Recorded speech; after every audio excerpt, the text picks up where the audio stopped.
Neat paper leak అయింది. నా ఉద్దేశం అయితే ఆ మంత్రి నైతిక బాధ్యత వహించి రాజీనామా చేయాలా.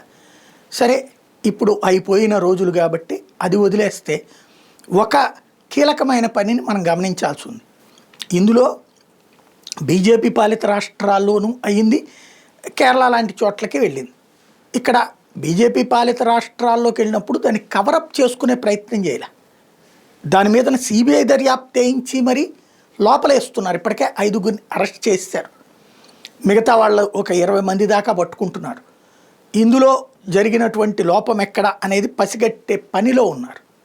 ఇక్కడ బీజేపీ కవరప్ చేయాలని ప్రయత్నించలేదు, నాటకం ఆడట్లేదు. అక్కడ ఎవరు ముందు ఒక తండ్రికి వచ్చినటువంటి అందులో అన్నీ లేదు, 200 దానికి కానీ 180 ఏమో కరెక్ట్ అయినాయి.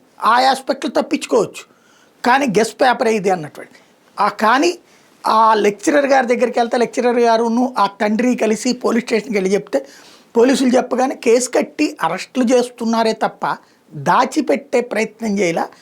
అది ఒకటి గుర్తుపెట్టుకోవాలి. రెండోది, సిబిఐ దర్యాప్తు జరుగుతోంది తప్ప ఎవరిని కాపాడే ప్రయత్నం చేయట్లేదు. ఇందులో ఖచ్చితంగా ప్రభుత్వ వైఫల్యం యాక్సెప్ట్ చేసి తీరాల.